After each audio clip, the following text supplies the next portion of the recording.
खरं तर दाखल्याची गरजही नाही, कारण आम्ही हा मतदार असल्याचा दाखला आहे, बरोबर आहे.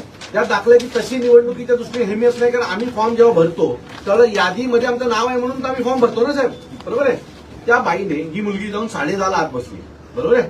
11 वाजता 11च्या आत आणून द्यायचं, ती मुलगी 10:30 वाजता गेली. 10:30 वाजता ती सगळे नाश्ता करत बसली, बरोबर आहे. मग तिथे असलेल्या त्या गार्डनी त्यांना सांगितलं तुम्ही 11 वाजता आत या. ही 11 वाजून 5 मिनिटाने पटकन पुन्हा आत गेली. बोलते ना मी नाही घेणार, 11 वाजून गेले. हा अन्याय नाही का त्या मुलीवर? वागळे प्रभाग समिती प्रभाग क्रमांक 17-18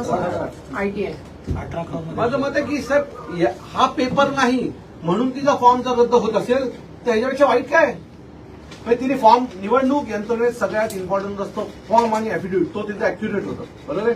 मी ज्यावेळेला फॉर्म भरतो त्यावेळेला माझं मतदान सगळी डिटेल्स मी त्याच्यामध्ये टाकलेली असते, बरोबर आहे. ते सगळं माझं आहे. आता आम्ही या ऑफिसला गेलो, हा अधिकारी आला नव्हता, तो ते स्वतः 10:30 आले. आता मी कुठून आणू? आम्ही काय त्याचं घरात जाऊन घर फोडून द्यायचं का? अधिकारीच नाही आला. म्हणजे तुम्ही मला सांगितलं महापालिकेत जाऊन हा दाखला घेऊन या, मी महापालिकेत गेलो, बरोबर आहे. तुमचा अधिकारीच तो उपस्थित नाही. त्याने आम्हाला किती वाजता दिलं, तिथून आम्ही 5 मिनिटात धावत तिथे पोहोचलो.